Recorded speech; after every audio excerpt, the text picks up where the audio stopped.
you guys can see back behind me, but that's about 40 semi-loads of material. It took about 2 months to get everything situated once the truck started. Initially, we were looking at a different system, just a fully adhered system, and we were unable with the supply chain issues after COVID and everything else across the country to procure the material that we needed.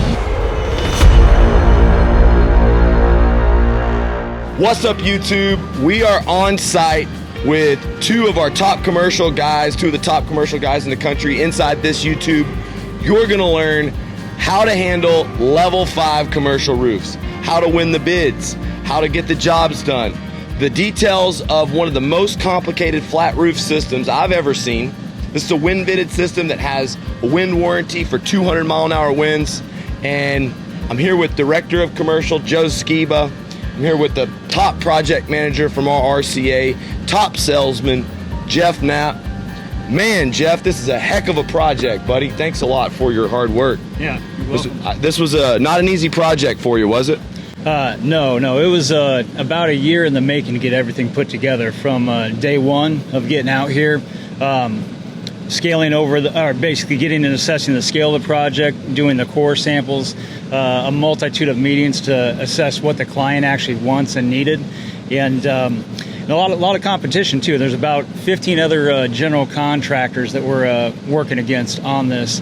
One of the key things I've found, if you got a multitude you're competing against, you got to set yourself apart some way, shape, or form, and that really needs to be in quality of approach. So what we did on this, we did a multitude of cores, more than guys that have actually. We're going to get into that. We are, okay. Right now, I want to let everybody know Joe Sciba here.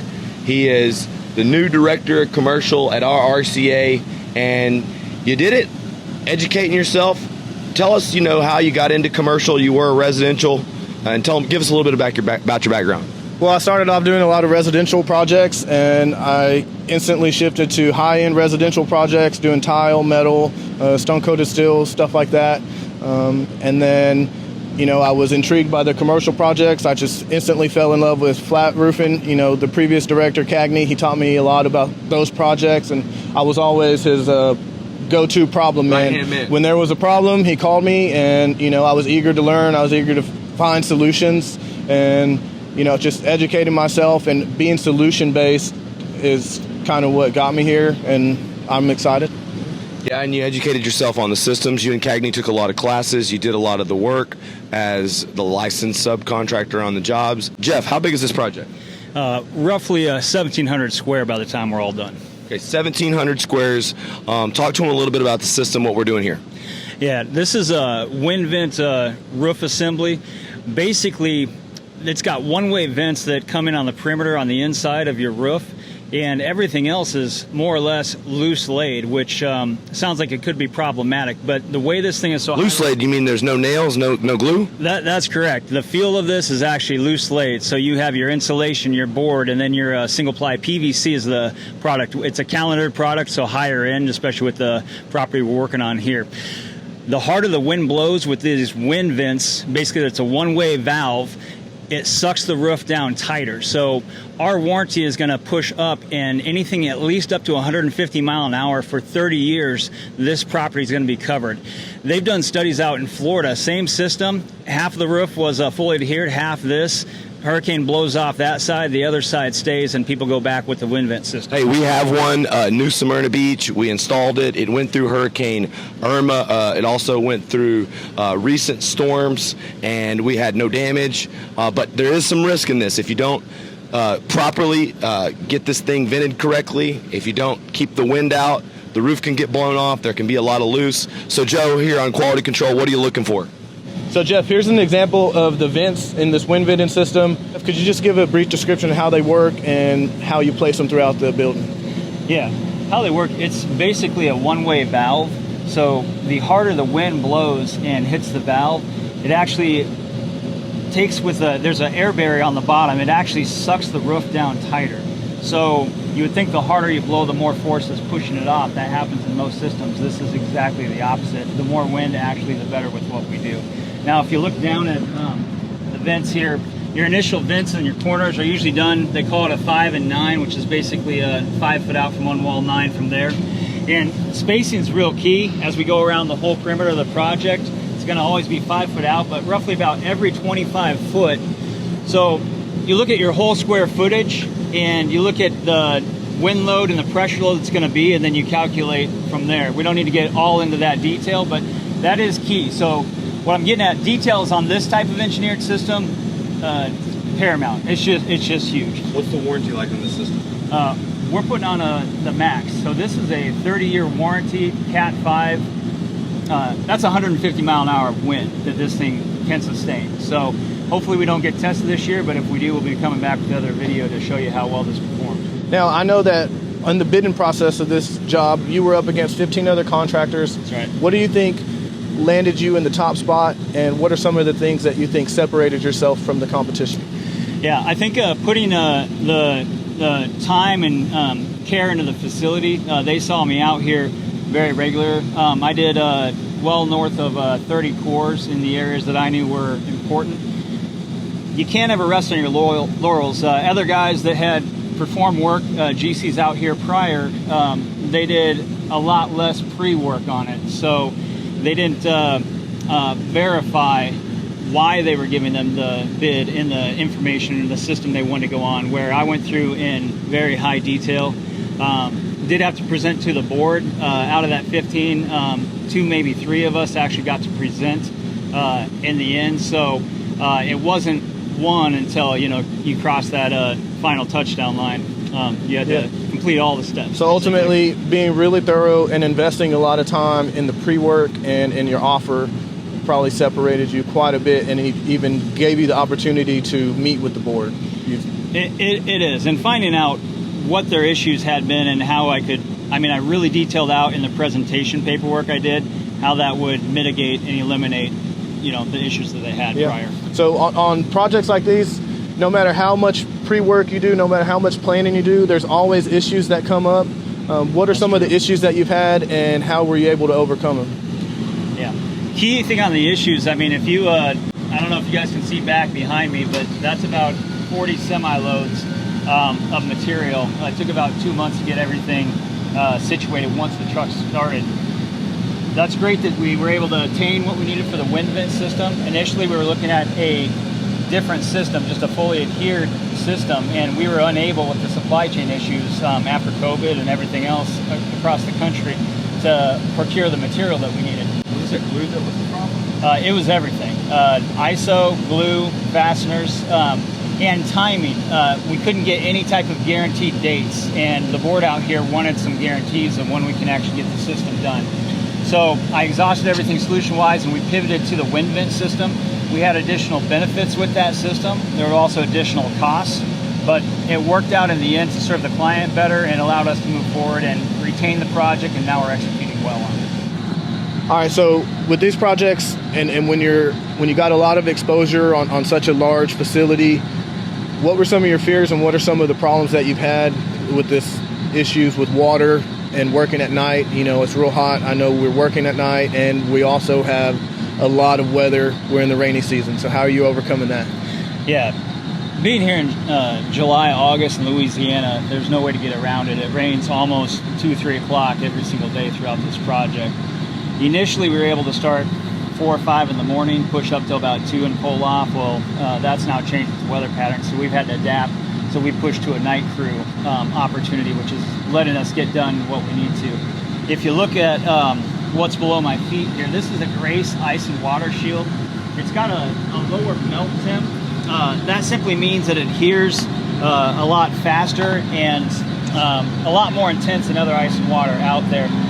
The other thing it can do is no crew is perfect. Our guys are pretty darn good. But say they miss something on a seam, just the weight of the product itself will also seal itself down. So this product, through our people that we work with, they've witnessed how good it is over the last 10 years. We've had some intense rainfalls. Intense is a good word. We might get 3-4 inches in an hour and a half, 2 hours. So you can build up 4-6 inches of water in places as it's running off with our slope here. Now, what's underneath this? Now, what's underneath this is it's a 22 gauge B stock metal deck. So we went all the way down to deck. With this system, you basically need an air barrier for the whole thing to work. If it's airtight, which it is, it's also going to be watertight. So we've had no issues, and we have over 230 square tore off and actually dried in with our initial layer. So in the end, they're basically getting two roofs. You have a full backup roof, watertight below, and then you have a full wind vented PVC 60 mil directly on top of that. So this system will be good to go for the next 30 years with minimal issues.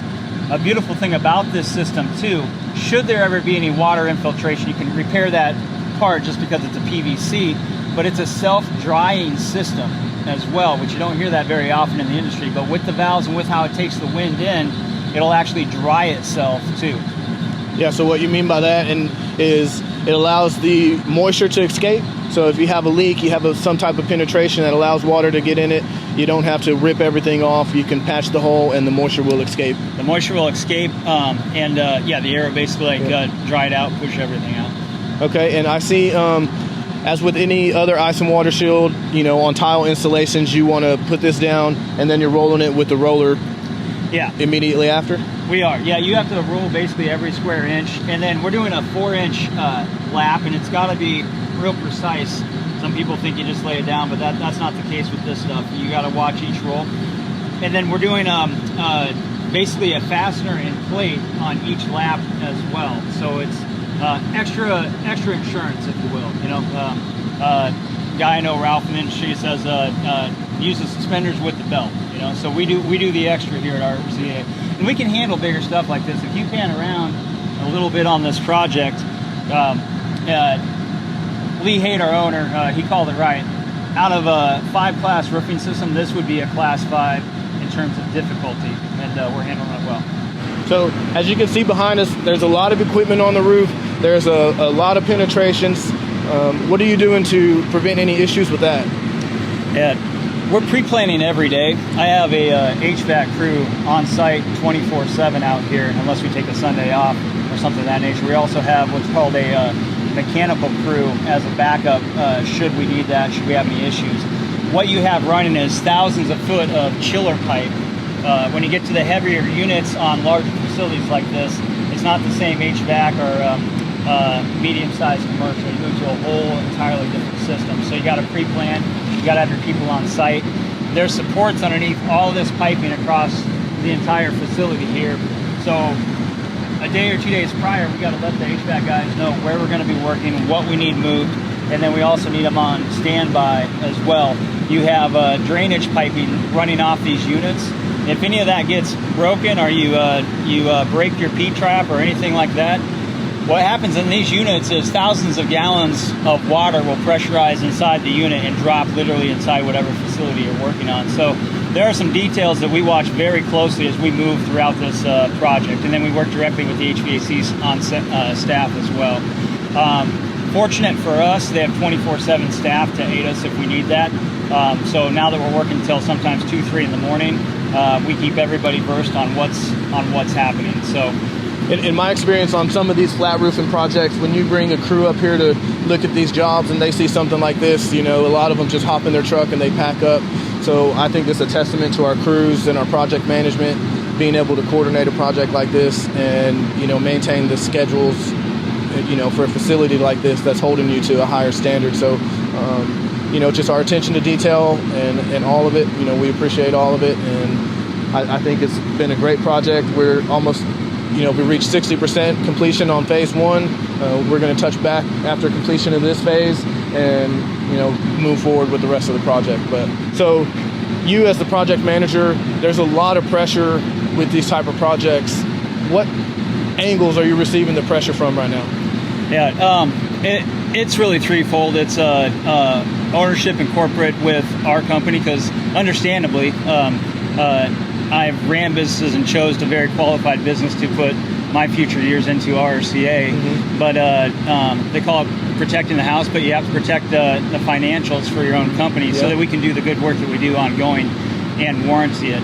So that's one end. It's a large project. You need big paychecks consistently with the invoicing. Mm-hmm. You got to stay on top of it, otherwise you can't continue on. Mm-hmm. subcontractors, this is a really intense project, so we've had to up what we're paying them.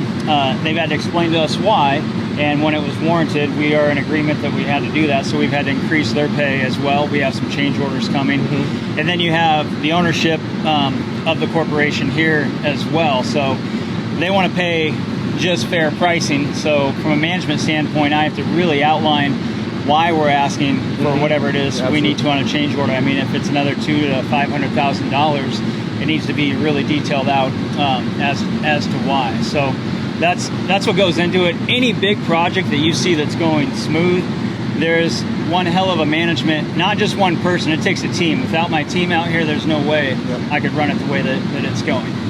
All right, so here we are on the second half of phase one. It's another difficult piece of the project. You can see hundreds of pavers here under these chiller lines, and this is part of the difficult portion that you're dealing with the HVAC and the in-house crews on that, correct?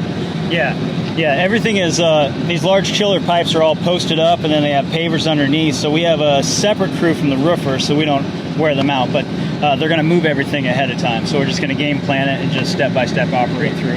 So all in all, it's a great project with a lot of different facets of the job. How many of these projects do you think you could handle at one time?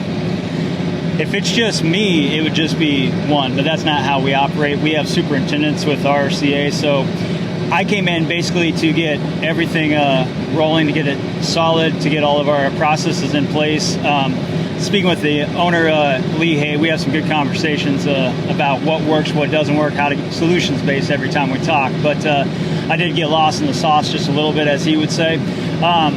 What I mean by that is it's time to get the superintendent in and me to be able to come in and out as needed with the board, with the project, but also so that we can oversee some of the projects in New Orleans that we have as well. This will still get the focus and attention in weekly reports, but we have very good superintendents, and that's their job, to be eyes on site, 10 to 12 hours a day. Yeah, that's a great point you have. So with the superintendents, sometime with these projects, when you invest so much time and effort into getting them, it's hard to pass on that baton. But recently on one of your other projects, you were able to do that. Could you speak on that experience and how it's working out? Yeah, we were up to downtown French Quarter, New Orleans, Haight centric. Through that project, we attained another project next door, so we're going to be looking like to complete a whole nother block in the French Quarter. We don't have the timeline set.